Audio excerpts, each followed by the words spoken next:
Moment we've all been waiting for. Sitting low here, coming at you with another video, and guess what showed up today? Got my valves finally. So with these, got a shit ton of fittings, 2 rolls of thread sealant tape, got my switch box here. I decided to go with just a nice little small handheld switch box, that way when the truck's parked I can just tuck it away under the seat. But anyways, yeah, I got all the air line I need and everything's pretty much good to go. Got my compressor all wired up, so. Alright, so I got the compressor running. Let's see if it shuts off at 180.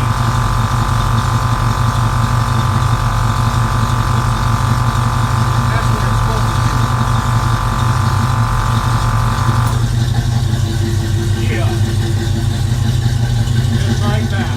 First, you guys, before you start plumbing and threading shit together and running lines everywhere, you got to plot everything out and you got to come up with a plan, and you got to think of where you're going to mount your valves, and you got to take consideration into where and how you can run your air lines, because you don't want to run your air lines close to your exhaust or anywhere where they're going to chafe and get pinched or melted or anything like that, because melting a hole in your air lines is never a good thing.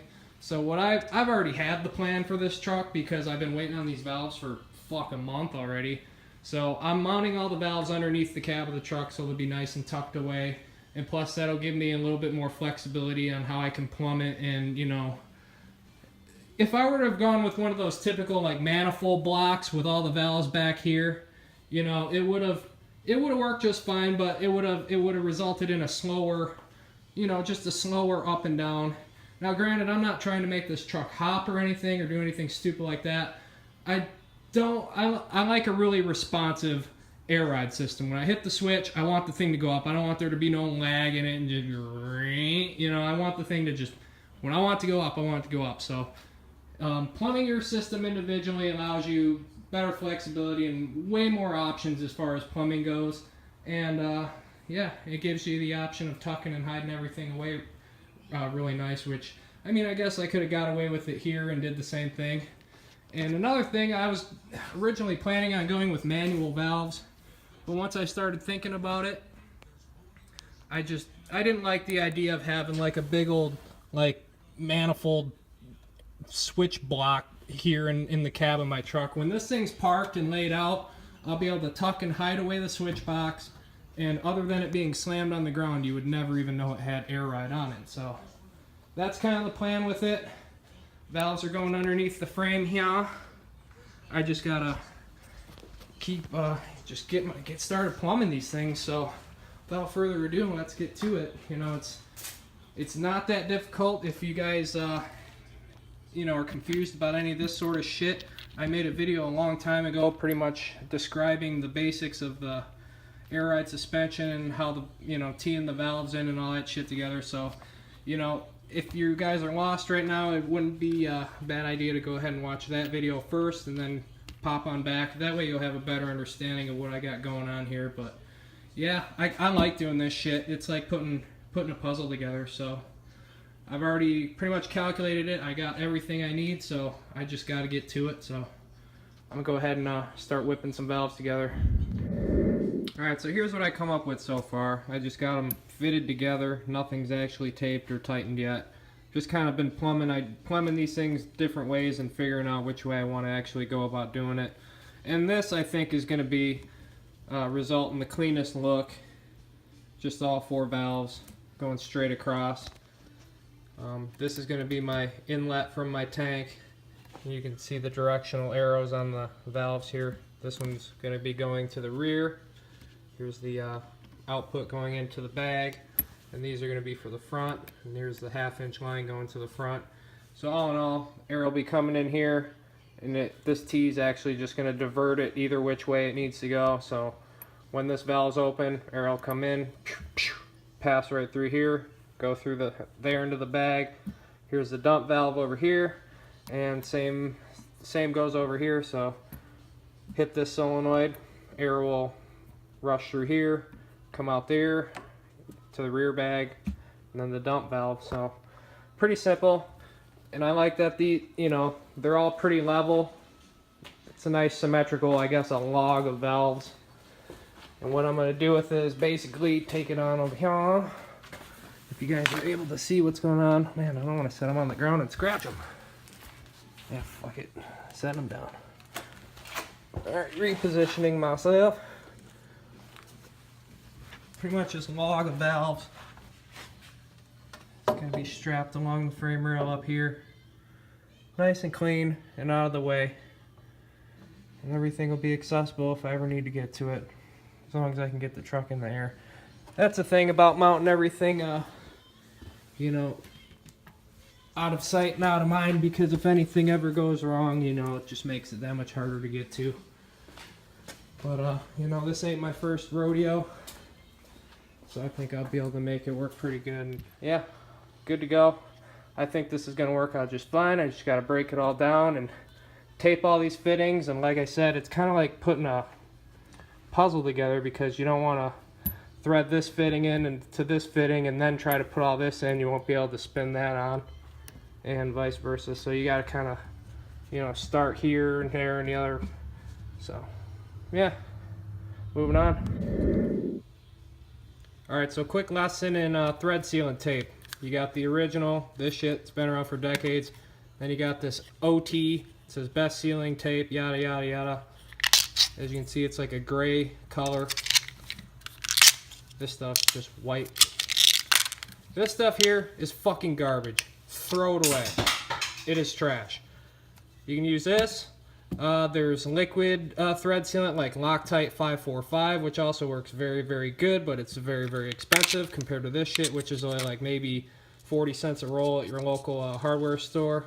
And like I said, this stuff's been around for decades, and it ain't going nowhere, and I've plumbed pretty much every single air ride system I've ever done using this kind of tape, and I've had no issues. So just stick with what you know, I guess. I tried using that OT shit on this truck, plumbing the bags, and that, if you remember in my last video, one bag was just leaking, and I took it all apart and redid it all. So just stick with this shit, or the Loctite, or you can even use, my buddy Ryan swears by using that pipe dope shit that plumbers like to use, but that shit's kind of messy. This shit's just simple. Comes in a roll. Quick lesson on how to thread it on there. Take your fitting here. Start here. Hold it and thread it. Just like that. Hold the roll in your hand and just twist the fitting around. Nice and tight. Work your way from the top to the bottom, and once you get there, just go ahead and rip it off clean. Nice tidy fitting, ready to be put to work. Alright, so I got one done, and I think it's going to work out great. Got the mounting brackets and everything on it, so let's go ahead and knock this one out real quick.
Alright, so here's a little pro tip. I like to keep a couple of pieces of an old leather belt laying around, and I'll show you why here in a second. Stick the little pieces of leather in between the jaws of your bench vise and the valve that you're working on. That way you don't mar the fuck out of your brand new expensive valves.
Alrighty, so I got both sides plumbed up already. As you can tell, they're pretty much the same, but they're actually different. One's for the driver's side, one's for the passenger side. Now all I got to do at this point is hook up my little bench tester device and test them for leaks. So let's go ahead and do that. Alright y'all, so I got my little test rig set up. Pretty much all I'm doing is just hooking up this fitting right to directly to my air hose. I got my bottle of soapy water here. Now everything right here and here should be pressurized when I hook this valve, this air line up. So let's go ahead and spray it down with some soapy water and test for leaks. If you've been following along with the C10 build, you know that if you see bubbles, that is no fucking good. And luckily, I don't see any bubbles right off the rip. So that's a good sign. Now what I'm going to go ahead and do is energize this valve, which is going to allow air to pass through it, and it's going to fill this bag up. And then once the bag's filled up, we'll spray all in here and test for leaks there. Let's go ahead and pump this sucker up a bit. Ooh. Quick.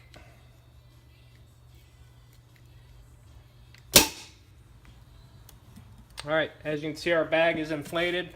That means there's pressure on this side of the valves. Let's go ahead and start spraying them down. Checking for leaks.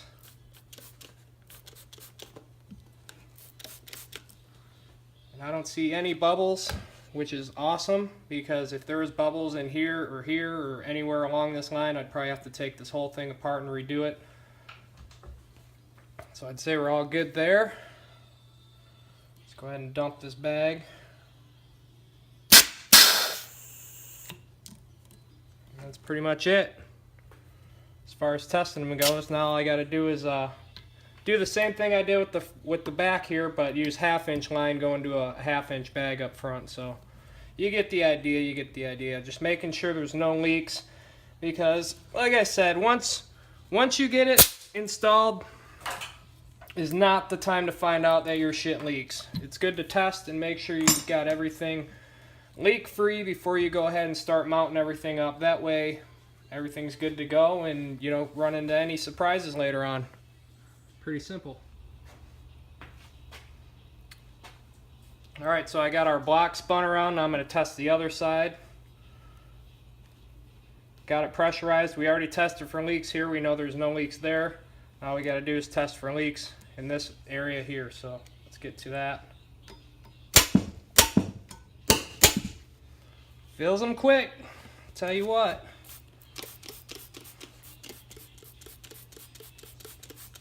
Just start spraying them down. Don't be shy.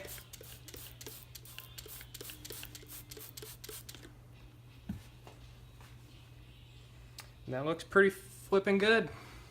If you ask me, I'd say we're doing alright. I don't see any bubbles.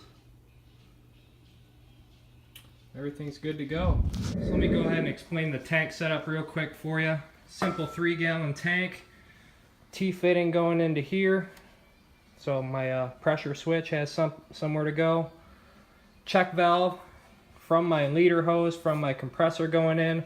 Now these compressors typically have a check line built in from the factory, but they're known to fail over time, so I like to upgrade and put like a nice Parker check valve here. Put an air coupler here. I figured why not? May need to inflate a tire or something one day, who the hell knows.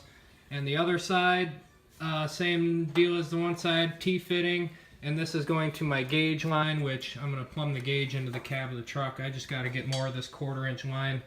When I went to purchase all my air lines, I got 3/8 that I plan on running to the rear. I'm going to run this 3/8 line, 1/2-inch feed line from the tank into the valve blocks, and then 1/2-inch line from the front valves to the front bag. So I'll have 1/2-inch lines in the front, 3/8 in the back. And it's all gonna flow nicely. But yeah, figured I'd show you guys the little quick tank setup. It's nothing special here. It's not like an 8-port tank or anything like that. It's not a stainless tank. It's not one of them badass endo tanks. I don't know if you guys have seen those endo tanks, but it's pretty neat. They pretty much found a way to put the compressor, the valves, and the whole air management inside the tank, all tucked away nicely. So that looks pretty cool. But again, you know, like I mentioned before, with those manifold blocks and all the hidden valves and stuff, there's just a whole lot more volume to fill among your air lines. So the closer your valves are to your actual bags, the more responsive and quicker your air system will be. So yeah, check for leaks, everything's good. Now all I got to do is start actually plumbing them, and then it's time to wire them. So one thing I noticed when I was under the truck holding these valves up to the frame rail, I noticed that these two valves, as you can see, the wires are coming out this way. On this one here and on this one, they were both coming out the opposite way because they're obviously going opposite directions of each other. I didn't like the way these wires were like bunching up against my frame rail, so what I'm doing right now is I'm undoing these 4 screws here and just spinning the caps around. I already got this one done, so as you can see, all the caps are facing the same way. But be careful when you do this because there is little springs and O-ring seals and this and that. You know, I wouldn't do this if you didn't have to, but I'm really picky and particular about how my stuff is plumbed and how it looks, so I'll just go ahead and doing that real quick. Just figured I'd point that out. Alright, so as of now I've got both of the logs mounted on the frame rails. Got the lines ran from the tank, the feed lines to the manifold, and I've got the rear lines, the lines going to the rear bags, also ran. All I gotta run now is the fronts.